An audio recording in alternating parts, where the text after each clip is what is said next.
前 upload 咗個 story， 大家都對呢間民宿好有興趣。呢間民宿叫做雪山湖景度假民宿。我哋呢間房型係最貴，亦只有4間。我哋位於4樓，所以最開揚。呢度對正玉龍雪山，前面仲有個湖，就咁坐喺度已經覺得好舒服。帶大家參觀下個洗手間先。住民宿嘅好處就係住客唔多。呢個位置就係佢哋個 lobby， 行過少少就係食早餐嘅地方。對住玉龍雪山食早餐都幾正㗎。行出去都有一個俾你 chill 嘅地方。我覺得呢間民宿乾淨衛生，工作人員都好禮貌，好體貼。民宿亦都包咗去麗江古城嘅車，只要提前15分鐘同佢哋講就得㗎啦。車程大約係20分鐘。麗江古城係世界文化遺產，前面呢個就係其中一個地標大水車。古城非常大，如果想行晒就要規劃一下。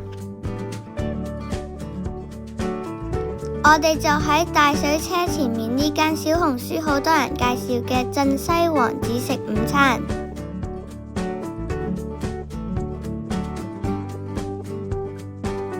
可能已經食咗好多日 buffet，呢一餐就係我哋正式嘅雲南菜。我覺得啲嘢食好好味，不過如果唔食得辣就要早啲出聲啦。另外，古城都有好多呢一類雜邊嘅鋪頭，我同家姐都好鍾意。12月係麗江旅遊嘅淡季，所以古城都唔算太多人，行得幾舒服。古鎮都有好多小紅書推介嘅打卡咖啡，我哋就嚟咗呢間屋頂咖啡。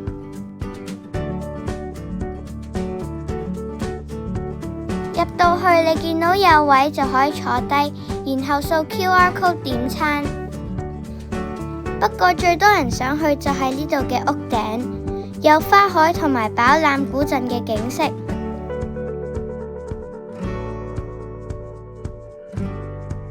跟住我哋就行咗去另外一個地標大石橋。其實小紅書仲有好多麗江古鎮嘅攻略，如果想去晒呢啲地方打卡，就一定要做足功課。不過我哋純粹想感受下古城，所以就隨心行下。不過我覺得最好唔好錯過佢嘅黃昏同夜晚。入夜之後嘅麗江古城別有一番風味。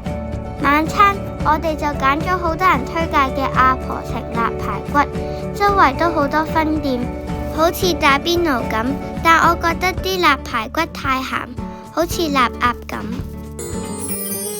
之後我哋仲體驗咗呢個打鼓工作坊。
另外都唔好錯過呢個中義夜市。呢度有各類型嘅水果，去過藍莓同士多啤梨都好甜。我哋仲買咗返去做手信。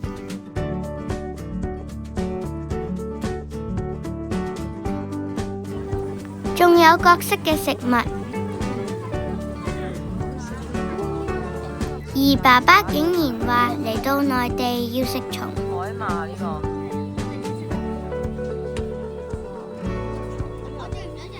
呢個 scorpion 喎。見到都覺得恐怖。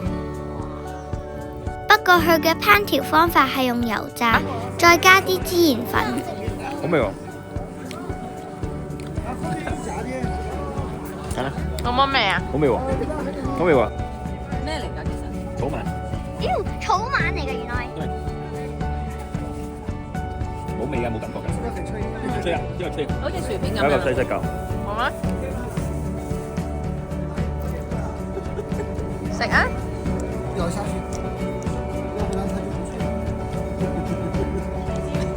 我哋間房叫做日照金山房。第二朝當然要起身睇啦。12月份大概8點就有呢個景象，係指陽光喺特定嘅角度照射喺積雪嘅山頂上，令到成個山頂變金黃色。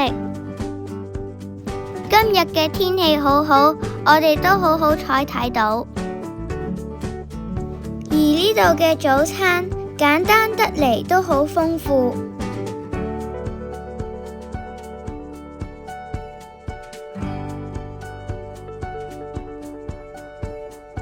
想知道我哋藏服攝影嘅體驗，記得留意我哋下一條片啦！